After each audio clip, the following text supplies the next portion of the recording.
All right.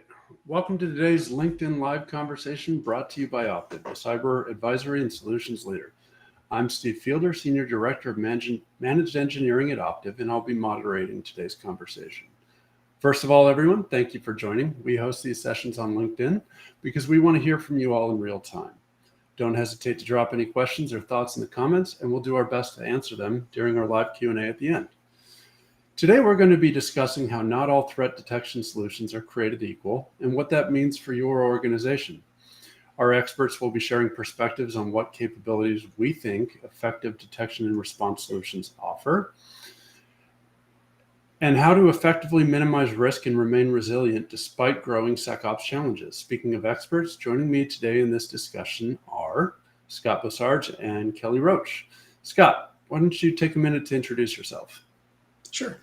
My name is Scott Bossarge. I'm a Senior Manager of Cyber Operations at Optiv. Been in IT and cybersecurity for over 15 years, various platforms and technologies. Yep, and I'm Kelly Roach. I'm a Director of Cyber Operations within our Advanced Fusion Center. I've been at Optiv for 10 years. All of my experience, though, is across cybersecurity and intelligence operations. All right. Thank you both for joining us today.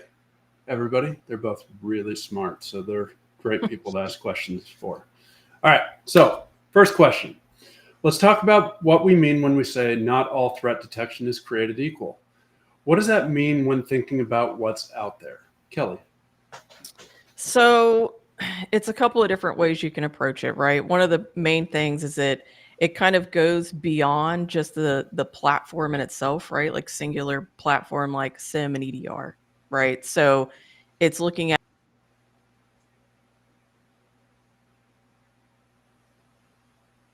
technologies, right? How do they integrate?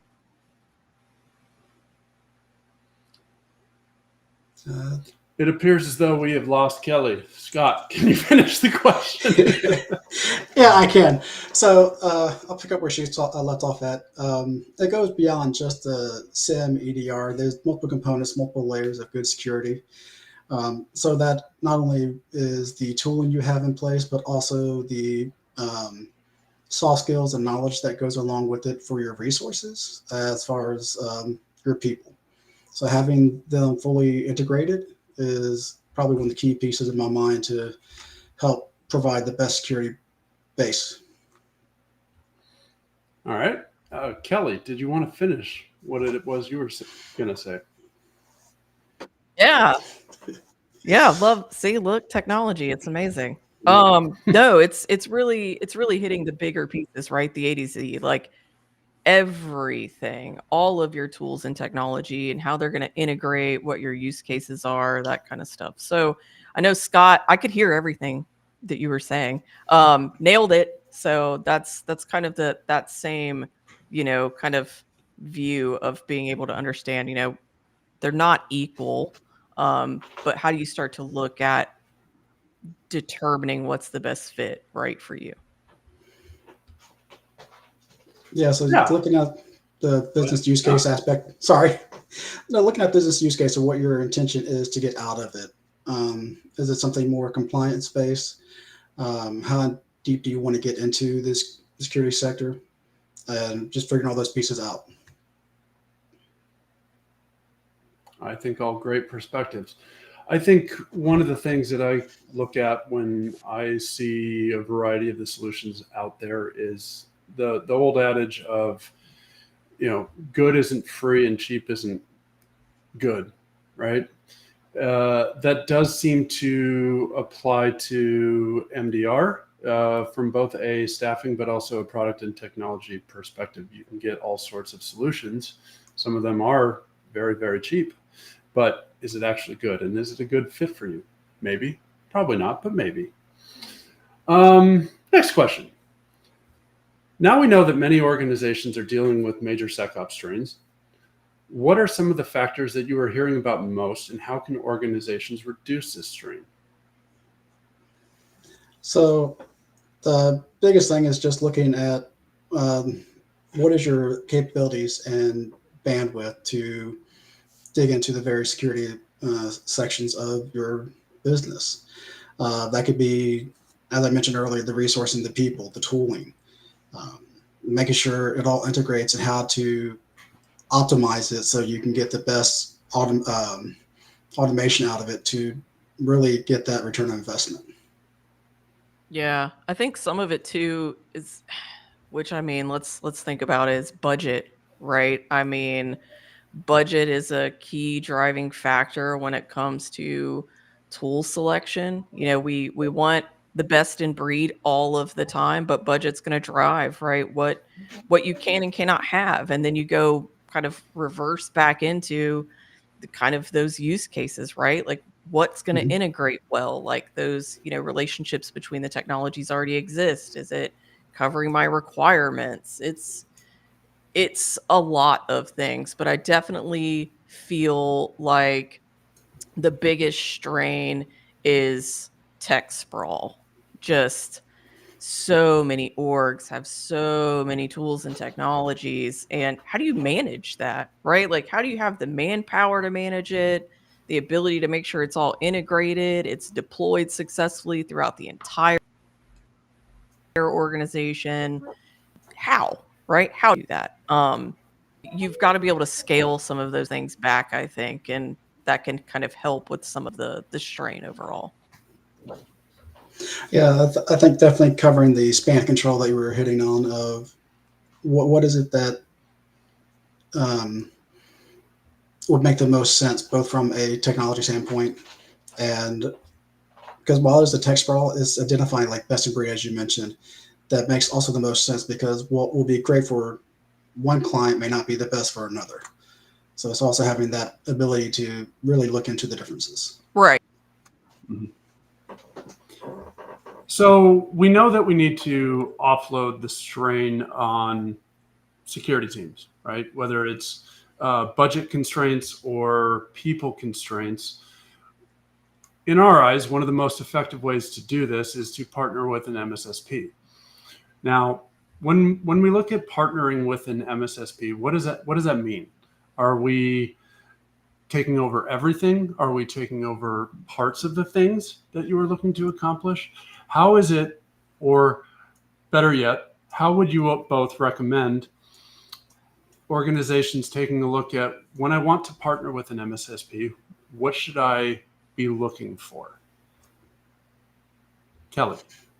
So if this was me, right, and I've got my own org, I'm trying to make that decision. Provider, it's going to be a provider. It's going to be.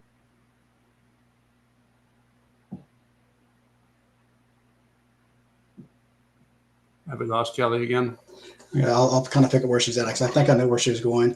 It's like where are you at in the organization today? Where do you want to be in a year, 2 years, 5 years, 10 years? Because it doesn't matter what level of security you're at. There's always another level to mature to. I think that's where you have to look at the MSSP to help identify: can they grow with you? Can you grow with them? Do they have a proper service plan? And is there multiple services they may offer that would be a better fit for me as a client?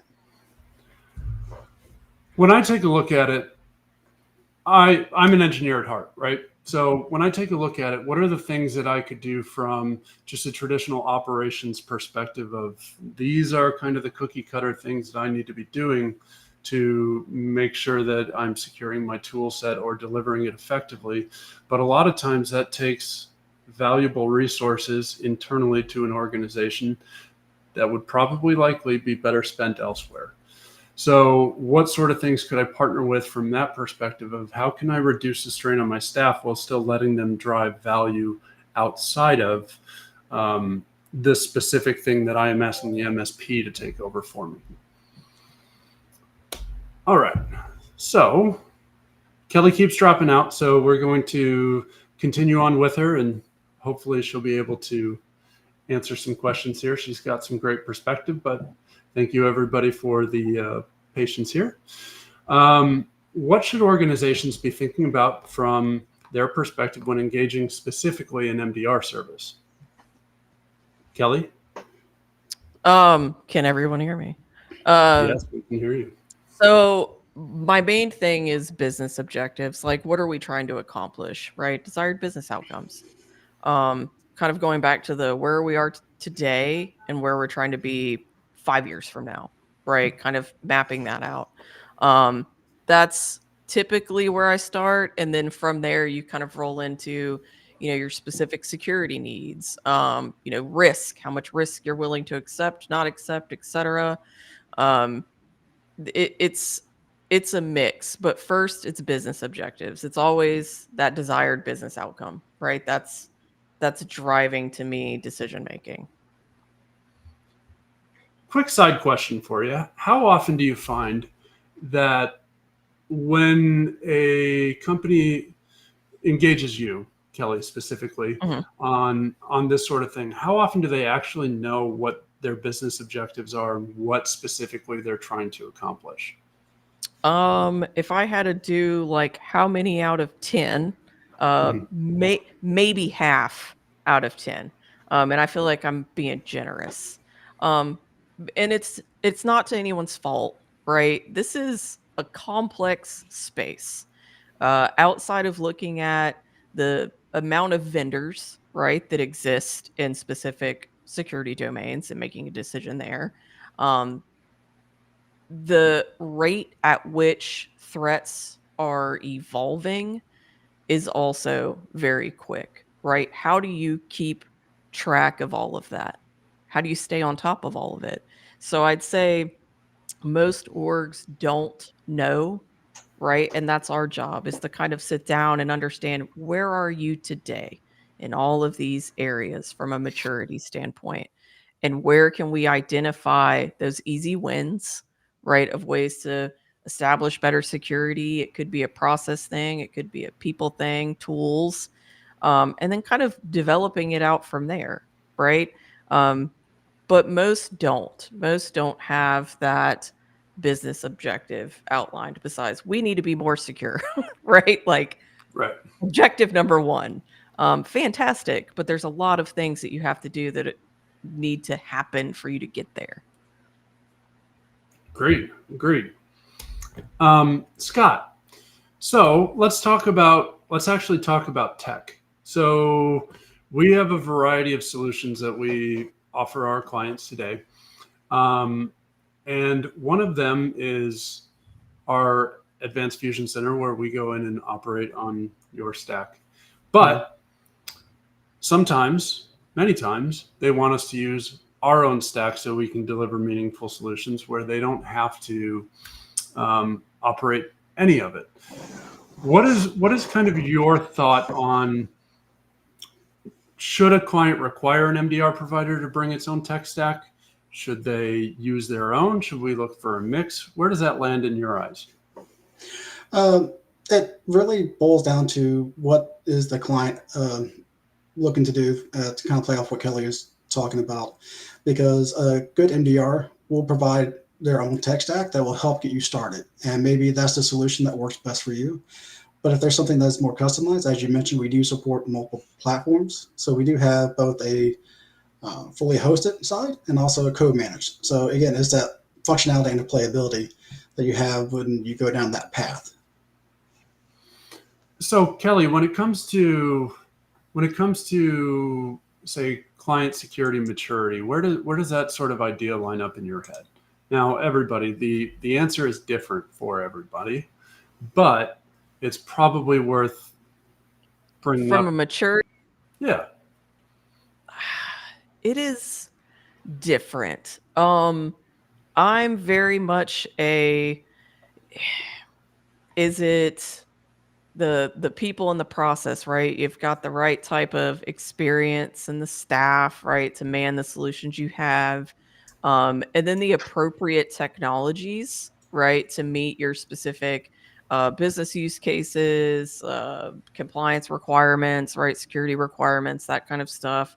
Making sure those align, and everything that should be integrated is integrated, right, like effectively. Because to me, integration is kind of that glue, if you will, that brings everything together.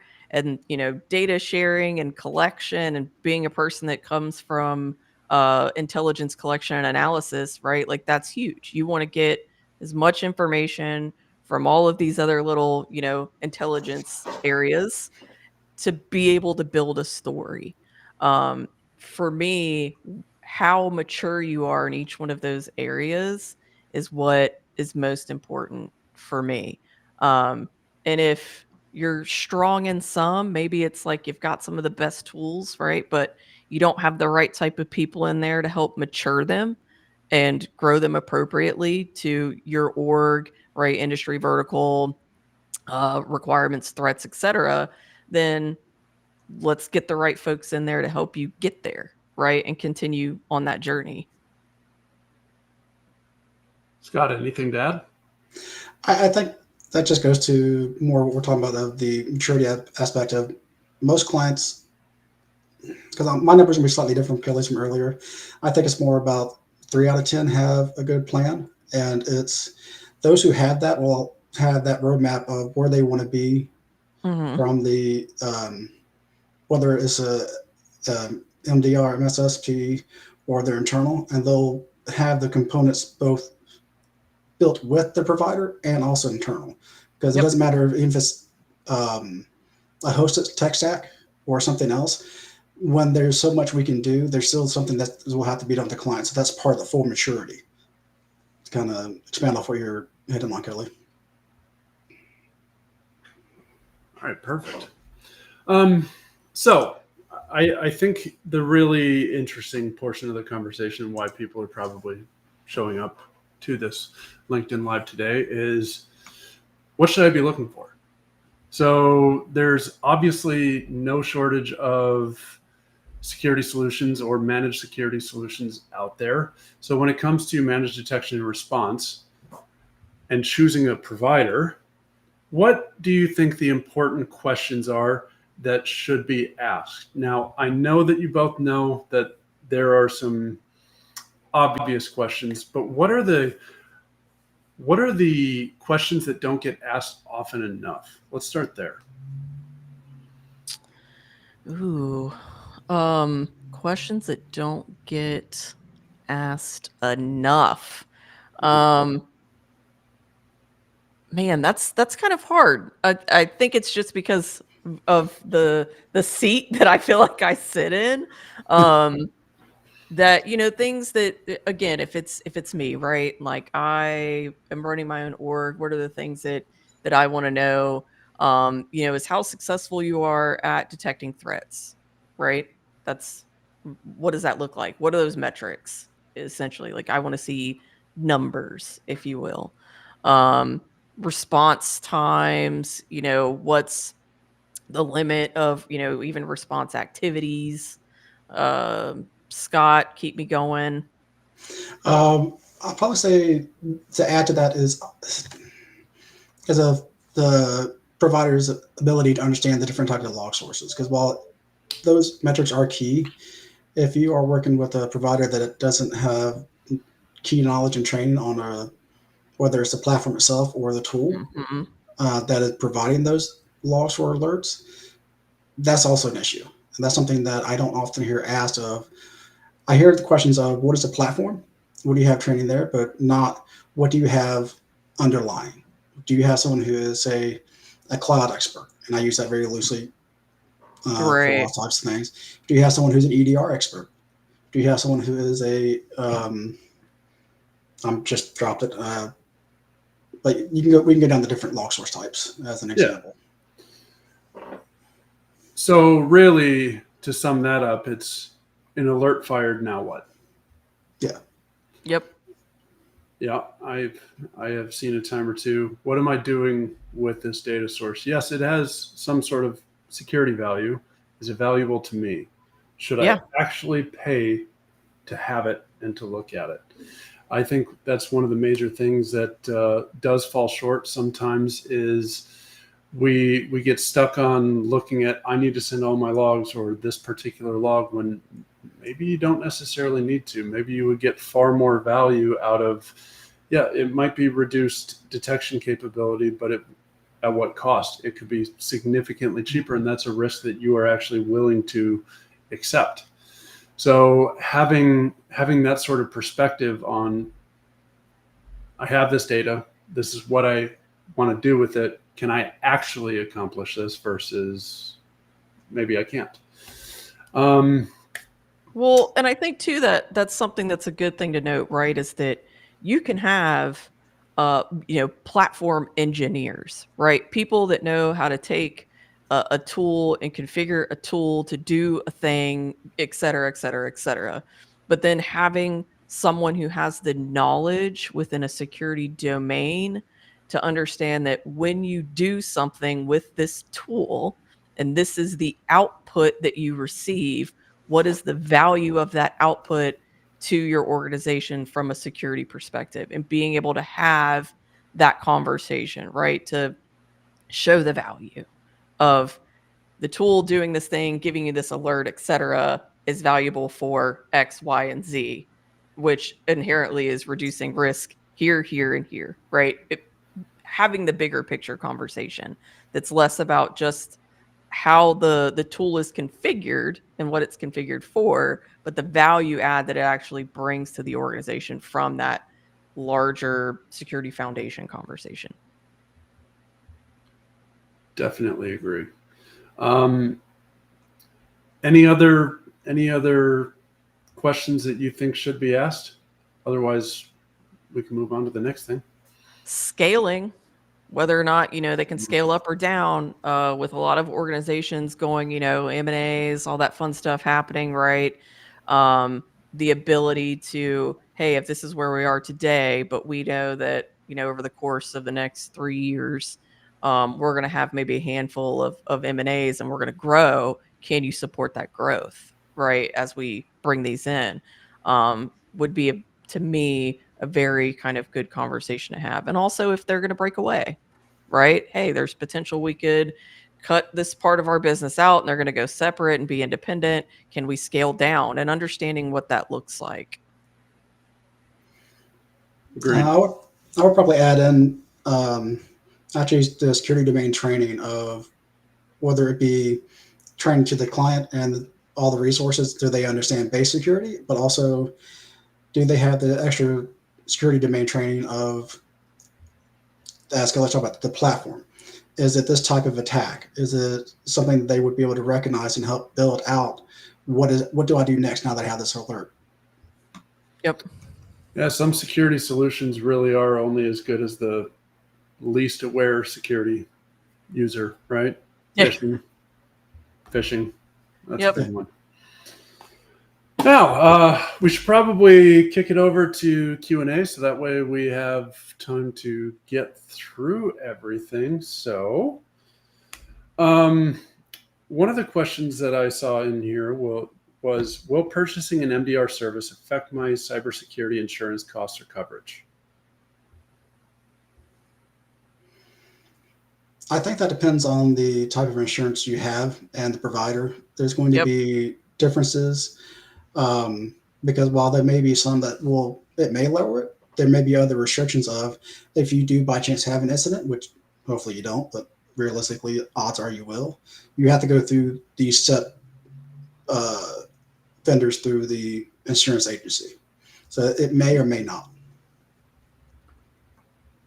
Yeah, I agree with that. It may not. Again, it depends on the provider.